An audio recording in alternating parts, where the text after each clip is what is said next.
Hello and welcome to Art Snacks. Today we're going to talk about the career in colonial America, that of cabinet maker. And a cabinet maker made furniture in the colonies, and only about one-third of the furniture then was imported. That meant the rest had to be made, and the first cabinet makers were arriving in America by 1622. And people had a taste for good things and nice furniture. So there was quite a career out there for the cabinet maker that knew their trade, and it required a lot of skills with woodworking. The ones in the early colonies, in particular in Virginia, made very fine furniture, but there wasn't enough. There wasn't enough of a market to keep too many of them in business. So there weren't that many that could do this. People that had the money that could afford nice furniture really wanted this nice furniture.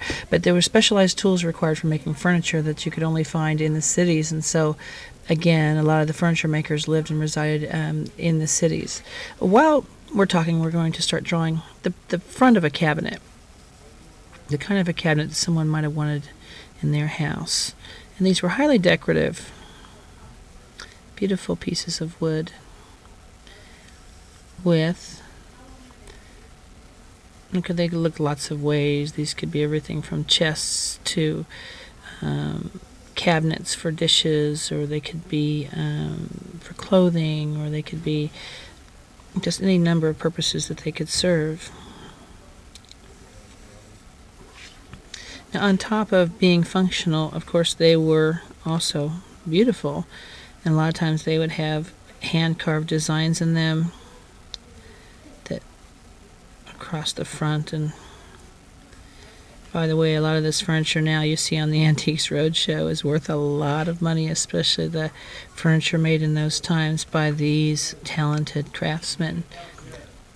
Now, in this particular cabinet, it's going to have glass doors where you can see inside. And we'll put a couple of hinges here. Now down from here, we'll come down and make it like this. I'm just going to do the same thing over here. So these two lines will be parallel. Okay. And then coming down this way, there's additional sort of space.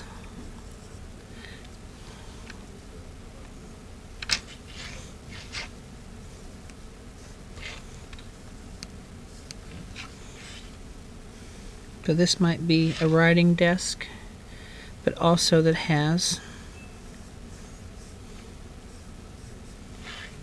little spaces to put letters. Remember, back then there were no laptops, so people actually wrote letters and they used pen and ink. So over here will be some drawers with little brass pulls to keep all sorts of things. Over here, the same thing. Now, when the furniture was the same on both sides, it was said to be symmetrical or balanced, the same on both sides. Now let's do a little fun thing here. Let's do a little faux texture or implied wood grain texture on this side. And what people tend to do is do way too many of these little bird's eye areas, and it starts to look fake because there's all these repetitions of the same texture. So we'll do a few. On the front of this whole thing might be an additional drawer pull.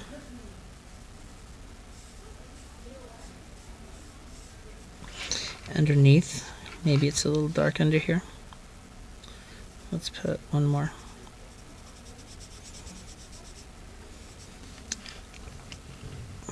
And this is glass. We could do a little reflection across here if we want to. There could be china inside here, or whatever the housewife decided that she wanted. This would be a sought-after thing. Every housewife, every woman of the house would want beautiful furniture. It was a matter of pride to have nice things in your house. Life was hard scrabble, a lot of work. To have a few niceties in your house would be a kind of a big deal. Anyway, so what we were talking about today is the job of the cabinet maker in colonial America. See you next time.